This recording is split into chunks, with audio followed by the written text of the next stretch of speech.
ఈ రోజు మీరు చూస్తే అధ్యక్ష, అక్కడ నేను ముందే చెప్పాను, దేశంలో $18,000 పెట్టుకున్నారు. మనం అయితే 42,000 పెట్టుకున్నాం. అంటే దేశంలో పర్ క్యాపిటా ఇన్కమ్ $18,000 అయితే ఇక్కడ ఆంధ్రప్రదేశ్ లో $42,000 పెట్టుకున్నాం.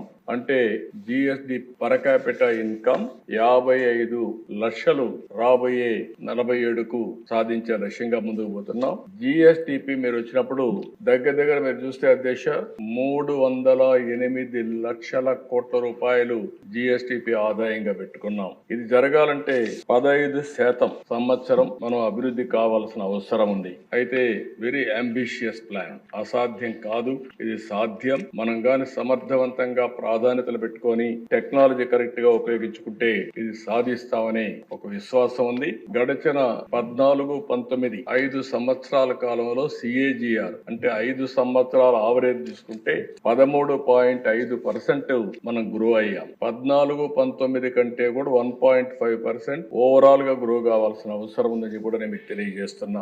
ఇక్కడ చూస్తే అధ్యక్ష 15% గ్రోత్ సంవత్సరం 308 లక్షల కోట్ల రూపాయలు GSTP contribution, per capital income 55 లక్షలు. మ్యాక్రో టు మైక్రో అప్రోచ్, ఇక్కడి నుంచి రాష్ట్ర స్థాయి నుంచి అన్ని డిపార్ట్మెంట్ నుంచి లాస్ట్ మైల్ లో ఫ్యామిలీ వరకు ఇంటిగ్రేట్ చేయాలనేది ఇందులో ప్రధానమైన లక్ష్యం.